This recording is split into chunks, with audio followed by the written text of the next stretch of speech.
მაჟორიტარობის კანდიდატი ნაციონალურმა მოძრაობამ წარადგინა ბოლნიშით, სადაც კენჭს იყრის სამირა ისმაილოვა კანდიდატმა მოსახლეობასთან შეხვედრისას სამომავლო გეგმებზე ისაუბრა. Мы приехали, чтобы представить нашего обязательно. Она обязательно справится с такой задачей. И задача быть лидером всех поколений. Ее задача быть лидером наших пенсионеров, которые тысячи молодых студентов, которые... Ბევრი სოციალური პრობლემა, ძალიან ბევრი ეკონომიკური პრობლემა, ძალიან ბევრი რამე არის გაჩერებული. ყველაზე მთავარია, რომ არ იყოს განცდა ჩვენ რეგიონებში, სოფლებში უიმედობის განცდა, იმის განცდა, რომ მათზე არავინ არ ზრუნავს. სწორედ ამას შეასრულებს სარიმ გმირა და ამას შეასრულებს ჩვენი გუნდი ვალკომის შესაძლებლობა.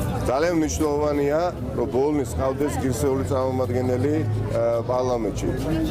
სადღაც თვითმმართველობის დონეზე არსებობს ცუდი თვითმმართველობა, კარგი თვითმმართველობა, მაგრამ აი ბოლნიში საერთოდ არ იგრძნობა, რომ ამ ქალაქს ყავს თვითმმართველობა. ამ ქალაქს არ ყავს პატრონი. ჩვენ გავაკეთებთ ყველაფერს, რაც მოსახლეობის პრობლემებიდან გამომდინარე, მოვაგვირებთ იმ საკითხებს, რაც იქნება მათთვის საინტერესო. მთავარი ამ თვითონ არის ის, რომ ერთადერთი ხელისუფლება, რასაც აკეთებს, იღებს პრემიებს, ხელფასებს გაორმაგებულ, გასამაგებულ, ადგილობრივ დონეზე არც ერთი პროექტი 2012 წლის შემდგომ არ განხორციელებულა, პირიქით, თუ რამეს მშენებლობა და აღმშენებლობა მიმდინარეობდა, ყველაფერი აბსოლუტურად შეჩერებული.